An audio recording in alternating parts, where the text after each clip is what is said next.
the Nazarene movement is what you follow. Well, that's what Jesus was. I feel like Googling it, because I still don't know what it is. Well, look in the book of Acts, where Paul, you know about Paul? Yeah. Who never met Jesus. Right? No, he never met Jesus. Okay. No. Yeah. So most of the Bible is written by a man who never met Jesus? Well, it says that Jesus appeared to him. By a man who used to kill Christians and then suddenly decided on the road to Damascus. It's a great story, isn't it? It's a great story. Great story. Is it a true story? Yes, it is. Okay. And that doesn't bother you that he never met Jesus, he just claimed, because I could claim I've had a vision of Jesus and I could write a Bible and maybe people would follow it. There were other people there with him. So, of course, being his people, they could be just going in it with him, but there were other people with him at the same time. Okay. So you're happy enough with that? Yeah. Oh, no. I need much more than that. I've looked into much more deeply. And for you, what was the deciding factor in becoming a Christian or a Nazarene? Well, for me, it's just like there's a clear separation. If you look at all the spiritual or religious books in history, from India to England and Britain and Europe and South Americas, anywhere, going back thousands of years to now, they all talk about, some of them talk about the Most High God and all that, but none of them say that God appears to them.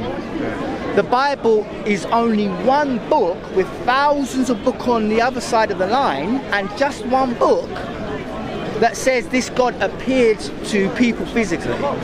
So for me, as a researcher, scientifically, I'm like, clearly there's a difference between this book and all the other groups of people around the world that have come over thousands of years.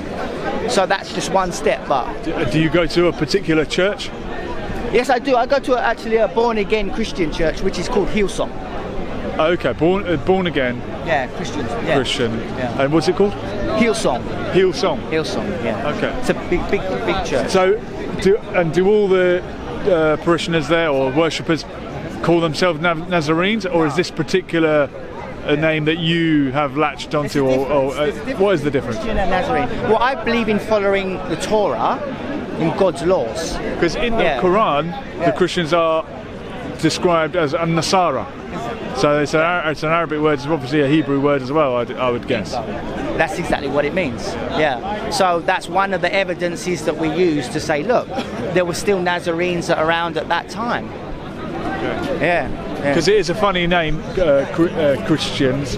It's probably not a name not a word that Jesus used. Yeah, and it's not a name really. I mean, the name of this church is Christians. It doesn't mean, or Christianity. Yeah. It's not actually a name.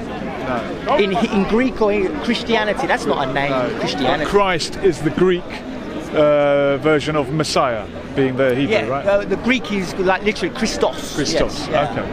But it's just a declaration. So basically, it was in Antioch, which was a kingdom at that time, where people started to say, "Oh, these people who believe in this Israel Messiah called Jesus, Yeshua, his name, but Jesus, we'll call them Christians." So what I said to a friend of mine is why did they call them Christians? Because they most probably knew some other movement that they were saying, oh, you look like them to us, so we're going to call you after this other movement that you look similar to us. So. And when you come here, are you calling people to follow this teaching, or are you just discussing? For me, I'm someone who's really looked into a lot of things, searched hard, changed myself a lot. So just to kind of bounce off ideas and stuff. And but yeah, ultimately is not the faith. The ultimate thing is to search for the truth and to change yourself. And does that search continue even when you've found the right religion? Well, I would say it's not finding religion. I think religion's the problem, and I think that is the problem. Religion is the problem. A lot of that around here. And what's the answer? What's the solution? I think the solution is simple. Sacrifice yourself, so to speak, allegorically. Learn to do that and be objective, and let your subjective become objective as well. Let your subjective become objective. Some people do it in part, but then there are other parts they don't. How can I do it? As a non-religious person, will I be able to? As a non-religious person? Well, you shouldn't be religious, but... As a non-Nazarene. Nazarene, yeah. Yeah. You can do it. We all can do it. I've done it. We've all done it. I'm a human being like you, by the way, so we can all do it. But to find the people who are doing that is a needle in a haystack. Yeah. Last question. Yeah. What happens when we die? Easy as pie. That's the easiest question for me to answer. Should have asked it first. I don't know. I'm not died. What do you hope for? Are you hoping to meet the Nazarene, Jesus? The answer to that would be the most radical answer you'd ever hear. But it's a scientific answer that either is true or not true. And that's what I said to a friend here who's Islamic. I said the difference between your belief and mine is that mine's testable. And if it's not working, if it doesn't come out, then I leave it aside, right? But yours is not in general. In some places it is, but in general it's not testable. Yeah. And that's the point of religion, not to be testable. Yeah. And that's why I say I don't go by religion. Faith.